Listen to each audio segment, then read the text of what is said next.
हाँ जी, स्वागत है आप सभी का आपके अपने YouTube channel sky chemistry classes में। और आज की इस क्लास में अपन देखने वाले हैं वर्गवार इलेक्ट्रॉनिक विन्यास, यानी इलेक्ट्रॉनिक विन्यास जो ऊर्ध्वाधर स्तंभ है जिनको अपन वर्ग कहते हैं आवर्त सारणी में। इस प्रकार से ये ऊर्ध्वाधर स्तंभ जो है वो वर्ग कहलाते हैं और वर्ग के अंदर इलेक्ट्रॉनिक विन्यास देखने वाले हैं। तो पहली बात तो ये कि ऊर्ध्वाधर स्तंभ जो है वो वर्ग कहलाते हैं। ऊर्ध्वाधर स्तंभों को वर्ग के नाम से जाना जाता है। और एक ही वर्ग के यानी ऊर्ध्वाधर स्तंभ के जो सदस्य हैं उनका अंतिम कोष का इलेक्ट्रॉनिक विन्यास वर्ग के सभी सदस्यों के अंतिम कोष, इसको संयोजी कोष भी कहते हैं। अंतिम कोष संयोजी कोष का इलेक्ट्रॉनिक विन्यास समान होता है, समान होता है। और इसी कारण यानी समान इलेक्ट्रॉनिक विन्यास के कारण इनके गुणधर्म भी समान होते हैं।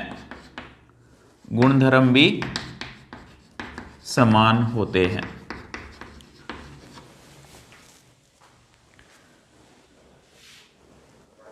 तो समान गुणधर्मों के लिए उत्तरदायी समान इलेक्ट्रॉनिक विन्यास है।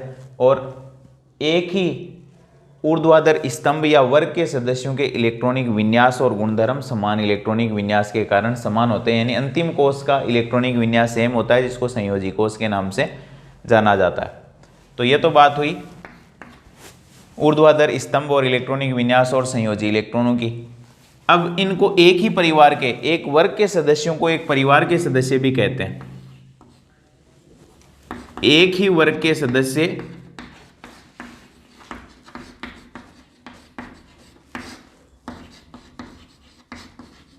एक परिवार के सदस्य भी कहलाते हैं।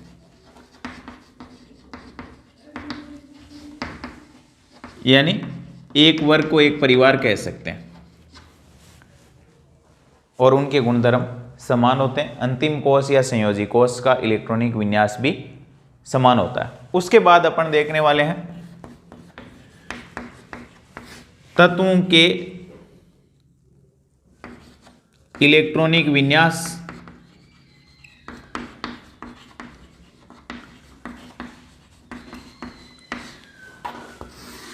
और एस, पी, डी एवं एफ ब्लॉक,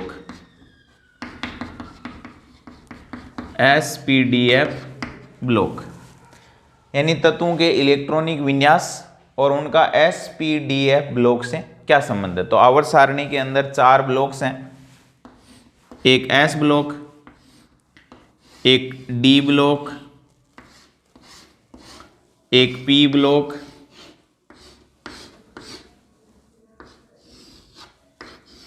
और एक एफ ब्लॉक। इस तरीके की डिजाइन है। S block, D block, P block और एफ ब्लॉक, ये 4 ब्लॉक्स हैं। तो तत्वों के इलेक्ट्रॉनिक विन्यास और S, P, D, F block में क्या संबंध है। तो अंतिम कोष के इलेक्ट्रॉन यदि एस कक्षक में भरे जाते हैं तो उसको एस ब्लॉक में रख दिया गया। डी ब्लॉक में भरे जाते हैं अंतिम इलेक्ट्रॉन तो डी ब्लॉक में, पी में भरे जाते हैं तो पी ब्लॉक में और एफ में भरे जाते हैं तो एफ ब्लॉक में। तत्वों में अंतिम भरे जाने वाले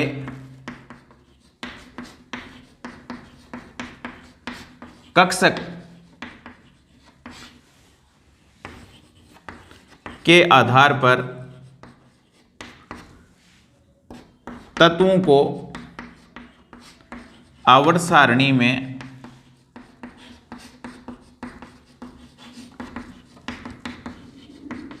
चार ब्लॉकों में बांटा गया है।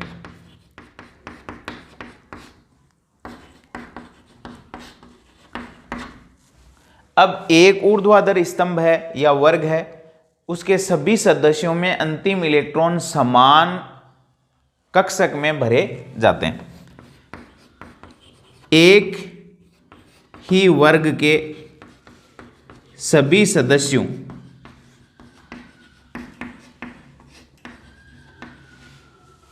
के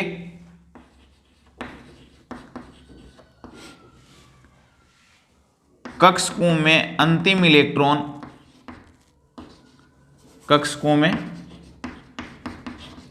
इलेक्ट्रॉन समान उपकोष या कक्षक में उपस्थित होते हैं।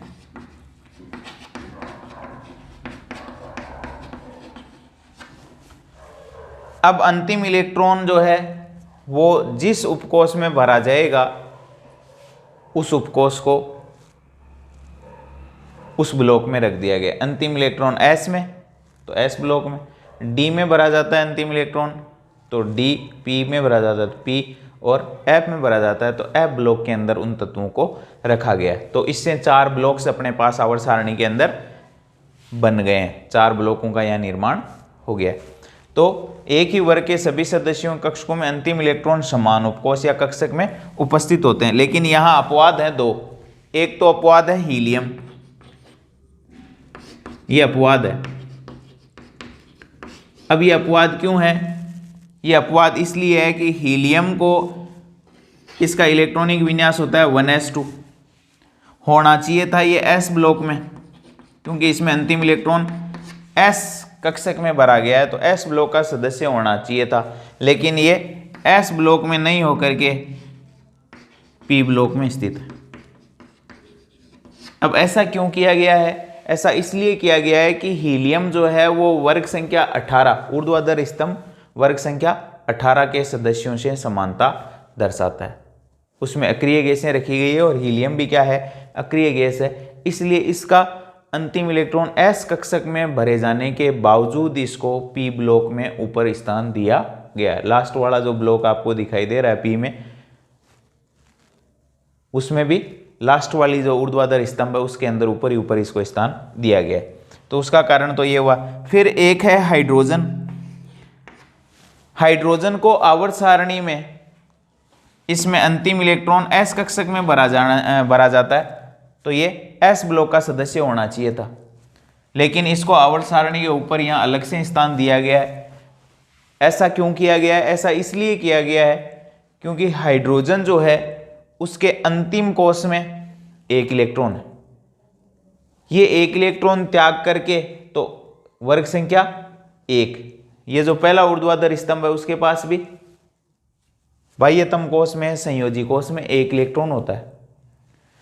तो ये एक त्याग सकते हैं तो ये भी एक त्याग सकता है। लेकिन वर्ग संख्या 17 के सदस्यों के पास संयोजी कोष में 7 इलेक्ट्रॉन होते हैं।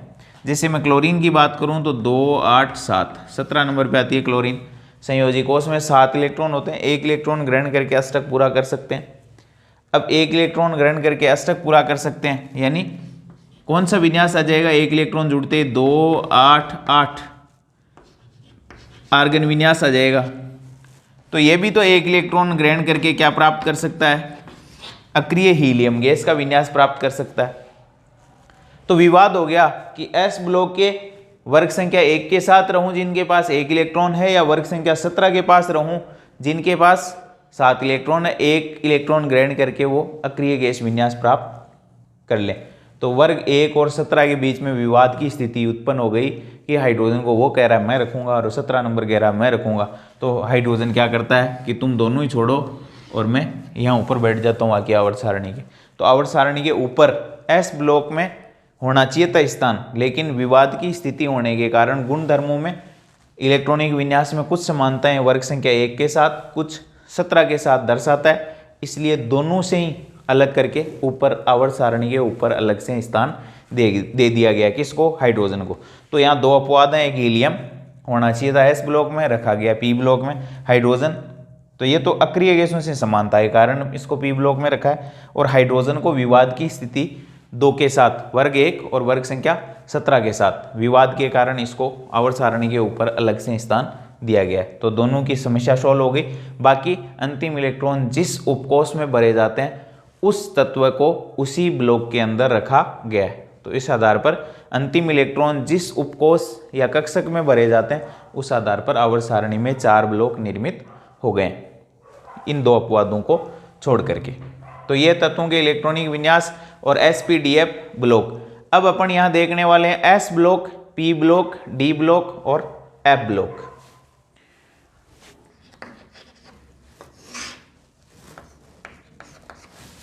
अब देखो आवर्त सारणी का ये फर्स्ट ब्लॉक है, s ब्लॉक तत्व है। और s ब्लॉक तत्व कौन से होंगे? ऐसे तत्व जिनमें अंतिम इलेक्ट्रॉन s कक्षक में भरे जाते हैं। s ब्लॉक एलिमेंट्स कहलाते हैं, s ब्लॉक तत्वों के नाम से जाने जाते हैं। अब s ब्लॉक में अंतिम इलेक्ट्रॉन जब s कक्षकों में भरे जाते हैं तो आवर्त सारणी के प्रथम 2 ऊर्ध्वाधर स्तंभ लिथियम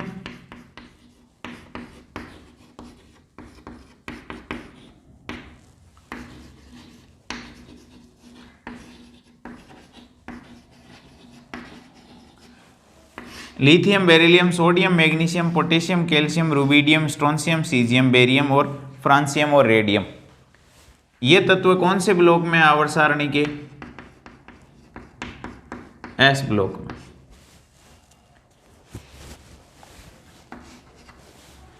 ये जो पहला ब्लॉक है इसको कहते हैं वर्ग 1, यानी ऊर्ध्वाधर जो स्तंभ है उसको वर्ग कहते हैं और ये पहला वर्ग है इसको कहते हैं वर्ग 2। ये सारी धातुएं मेटल्स हैं सब, एस ब्लॉक में सभी तत्व धातुएं। तो मैं यहाँ इनका विशेषताएं बताऊं तो lithium, sodium, potassium, rubidium, caesium और francium, beryllium, magnesium, calcium, strontium, barium और रेडियम। एस ब्लॉक के तत्वों का सामान्य इलेक्ट्रॉनिक विन्यास क्या होता है?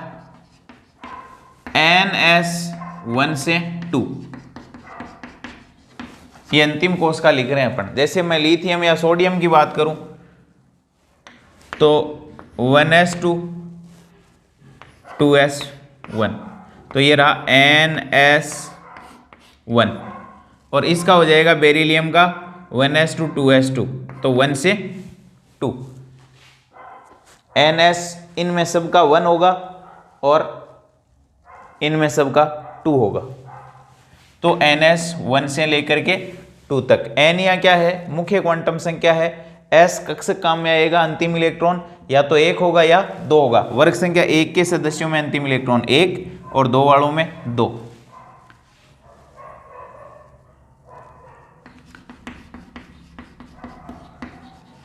S ब्लॉक के सदस्य क्षार धातुएं वर्ग 1 और क्षार मृदा धातुएं वर्ग 2 कहलाती हैं। वर्ग 1 के सदस्य जो हैं वो कहलाते हैं क्षार धातुएं। वर्ग 2 के सदस्य क्षार मृदा धातुएं कहलाती है। क्यों कहलाती है? क्योंकि ये जो तत्व हैं उनके ऑक्साइड और हाइड्रोक्साइड, यानी ऑक्सीजन जब इनके साथ जुड़ेगी तो वो ऑक्साइड और OH जब इनके साथ जुड़ता है तो हाइड्रोक्साइड। इनके ऑक्साइड और हाइड्रोक्साइड क्षारीय प्रकृति के होते हैं। सोडियम का हाइड्रोक्साइड, सोडियम हाइड्रोक्साइड होता है NaOH, आपने नाम सुना है, सोडियम हाइड्रोक्साइड। तो क्षारीय प्रकृति के होते हैं, इसलिए इनको क्षार धातुएं कहते हैं। ये धातुएं हैं सब वर्ग 1 और 2 के सदस्य। तो ये कहलाती है क्षार मृदा धातुएं, ये क्षार धातुएं। ये मेटल यानी धातुएं जो है मृदा में इनकी उपस्थिति के कारण जो है वो क्षार मृदा धातुएं कहलाती है, और इनके भी हाइड्रोक्साइड और ऑक्साइड जो है वो क्षारीय प्रकृति के होते हैं। तो मैं यहाँ क्योंकि लिख दूं, क्योंकि इनके ऑक्साइड और हाइड्रोक्साइड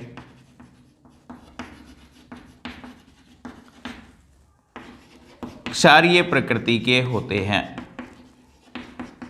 क्षारीय प्रकृति के होते हैं। इनकी संयोजकता या संयोजी इलेक्ट्रॉन इसमें तो एक होते हैं और इनमें दो।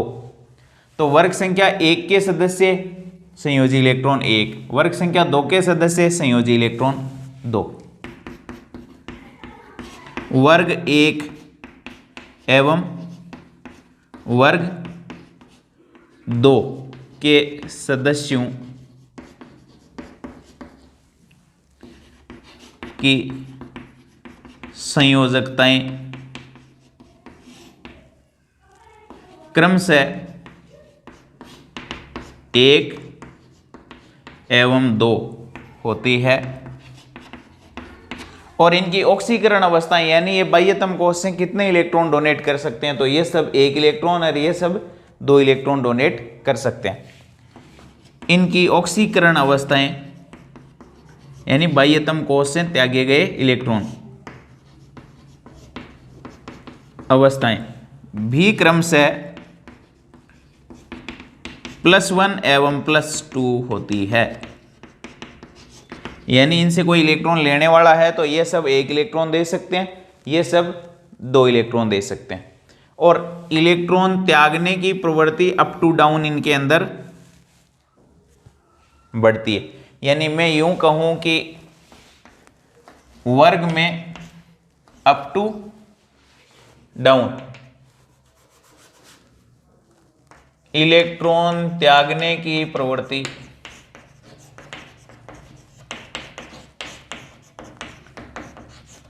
बढ़ती है,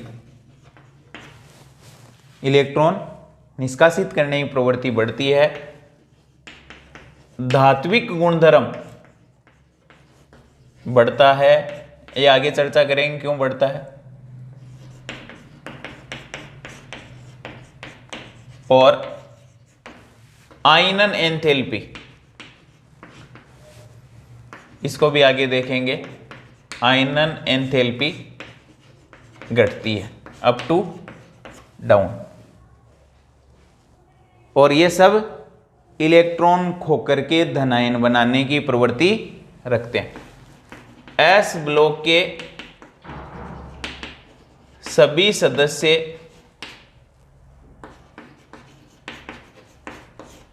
लिथियम बेरिलियम को छोड़कर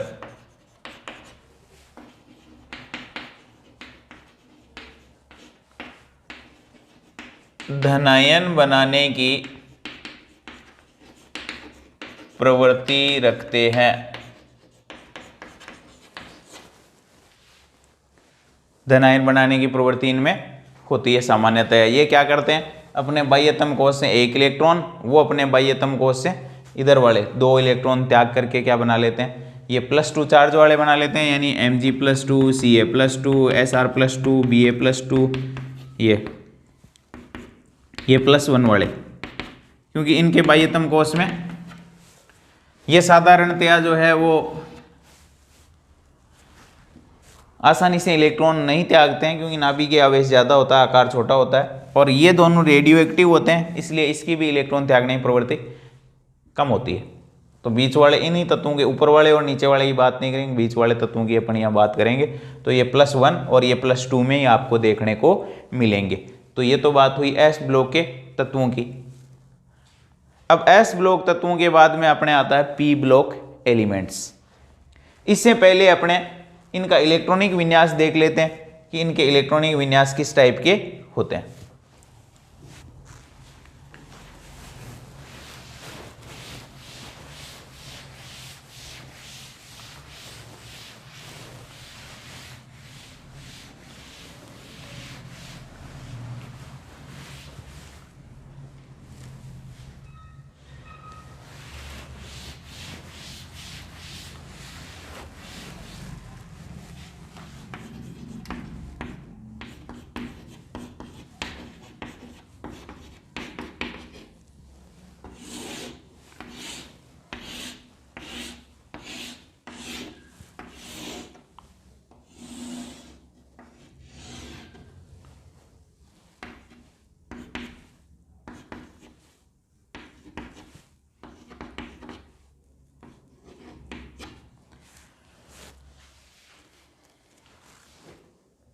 अब देखो इनके इलेक्ट्रॉनिक विन्यास जो है वो देखने के लिए अपने को वो डायग्राम लिखना याद रखना पड़ेगा। 1s 2s 3s 4s 5s 6s और 7s। इधर 2p 3p 4p 5p 6p और 7p। इधर 3d 4d 5d और 6d। इधर हो जाएगा 4f और 5f। यूं काटेंगे अपन इनको, इलेक्ट्रॉन इस तरीके से भरेंगे, ये हो जाएगा। अब देखो पहली ये helium, neon, argon, krypton, xenon, radon और ये ऑग्नेसोन 118 तक। तो लिथियम से पहले अक्रिय गैस कौन सी? हीलियम। तो इसके अंदर 2 इलेक्ट्रॉन है, 1s2 2s1, 3 नंबर पे है, 3 इलेक्ट्रॉन हो गए, 1s कंप्लीट हो गया। हीलियम, तो मैं इसको लिख सकता हूं 1s2 किसका? हीलियम का, फिर 2s1, 1s2 2s1 ये हीलियम का इलेक्ट्रॉनिक विन्यास से हीलियम लिख दी, फिर 2s1 लिख दिया। फिर नेक्स्ट आते हैं अपन, तो सोडियम का देखो 2 2 4 6 10 और 1 11। तो ये जो यहाँ तक है ये किसका इलेक्ट्रॉनिक विन्यास है? इसको अपन 1s2 2s2 2p6 नहीं लिख करके ये किसका इलेक्ट्रॉनिक विन्यास है? नियोन का। तो यहाँ लिख दूंगा मैं नियोन और आगे 3s1। फिर अगला 2p हो गया 3s। फिर अगला जो है वो हो जाएगा किसका? आर्गन, ये 19 नंबर पे है, तो 18 आर्गन हो जाएगा, यानी 2 2 4 6 10 2 12 6 18, एक इसमें आ जाएगा 4s1। यानी मैं इसको यूँ नहीं लिखे 1s2 2s2 2p6 3s2 3p6 4s1, लंबा चौड़ा लिखना पड़ेगा। तो ये है अपनी हीलियम, ये हो जाएगी नियोन, ये हो जाएगी आर्गन, ये हो जाएगा क्रिप्टॉन, ये जीनोन और ये रेडोन और ये ऑग्नेसोन ओजी। बस ये अक्रिय गैस पहले लिख दो और बाद में एस कक्षक जो काम में आ रहा है वो लिख दो। फिर रुबिडियम देखो 37 पे, तो 36 पे 18 के बाद में यहाँ तक आर्गन हो गई, आर्गन के बाद में क्रिप्टॉन 36 पे आती है, 37 पे है ये, एक इलेक्ट्रॉन आगे वाले में जाना है। तो यहाँ तक जो है ये पूरे भर दो आप इस डायग्राम को देख के, यहाँ तक 4p तक, और 4p तक किसका हो जाता है? क्रिप्टॉन का। क्रिप्टॉन कंप्लीट, क्रिप्टॉन के बाद में किसका नंबर? 5s। तो यूं लिख सकते हो आप 5s1। फिर नेक्स्ट अपना आ जाता है कौन? जीनोन। तो जीनोन 54, जीनोन 54 है, ये रही। तो इसके बाद वाला कक्षक 6s1 और लास्ट वाले के अंदर जीनोन के बाद में रेडोन 86 तक, यहाँ तक, तो 7s1। यानी ये कक्षक इससे पहले वाले आप कंप्लीट बढ़ते जाओ यहाँ तक, तो 6 10 16 4 20 और 10 30 30 और 2 32 6 38 10 48 48 और 2 50 54 64 66 70 72 72 6 78 80 82। तो 2 4 6 10 2 12 6 18 20 30 36 38 48 48 से 54 तो 56 4 60 10 70 80 86 और 1 87 87। तो 87 तक बढ़ने के लिए अपने को क्या करना है? रेडोन तक का कंप्लीट कर दो 7s में 1। अब ये तो हो गया अपना s ब्लॉक के वर्ग संख्या 1 का इलेक्ट्रॉनिक विन्यास। वर्ग 2 का क्या करेंगे? एक एक बढ़ जाएगा, लिथियम के बाद बेरिलियम, सोडियम के बाद मैग्नीशियम, पोटेशियम के बाद में कैल्शियम, इस तरीके से ये एक एक इलेक्ट्रॉन नेक्स्ट बढ़ जाएगा। तो यहाँ 2 हो जाएगा सब के अंदर। अब देखो इनके सब के अंतिम कोष में इलेक्ट्रॉनिक विन्यास सेम है, इसलिए एक परिवार के सदस्य कहलाते हैं, क्योंकि इनके गुणधर्म भी समान होंगे और ये एक ही टाइप की रासायनिक अभिक्रियाएं देंगे। बाह्यतम कोष से एक एक इलेक्ट्रॉन निष्कासित करेंगे और अक्रिय गैस विन्यास प्राप्त कर लेंगे, इसलिए ये +1 ऑक्सीकरण संख्या दर्शाते हैं और इनकी संयोजकता 1 होती है क्योंकि ये एक इलेक्ट्रॉन का साझा करेंगे या एक इलेक्ट्रॉन निष्कासित करेंगे। फिर वर्ग संख्या 2 आ जाता है, beryllium, magnesium, calcium, strontium, barium और रेडियम। इन सब में क्या आ जाएगी, अक्रिय गैसें, तो ये इस तरीके से आ जाएगी। ये आ जाएगा 2s2, 3s2, 4s2, 5s2, 6s2, 7s2। सबके बाह्यतम कोश में 2-2 इलेक्ट्रॉन होंगे, तो ये कौन सी ऑक्सीकरण संख्या दर्शाएंगे, +2 ऑक्सीडेशन स्टेट दर्शाएंगे। और यदि संयुक्त कहीं होना है यानी संयोजकता भी कितनी होगी, बाह्यतम कोश में 2 इलेक्ट्रॉन है तो संयोजकता भी 2 होगी, यानी 2 ही परमाणुओं के साथ ये साझा या 2 ही आबंधों का निर्माण कर सकते हैं। जैसे CaCl2, तो 2 परमाणु इसके साथ जुड़े हैं, तो कैल्शियम की संयोजकता कितनी है, 2। या कहीं इलेक्ट्रॉन देने की जरूरत पड़ी है तो 2 ही दे सकते हैं। 2 देने के बाद इनका अष्टक क्या हो जाता है, पूर्ण। जैसे मैग्नीशियम 2, 8, 2 दे दिए तो ये अंतिम 8 इलेक्ट्रॉन रह जाते हैं, तो +2 ऑक्सीडेशन स्टेट ये दर्शाता है।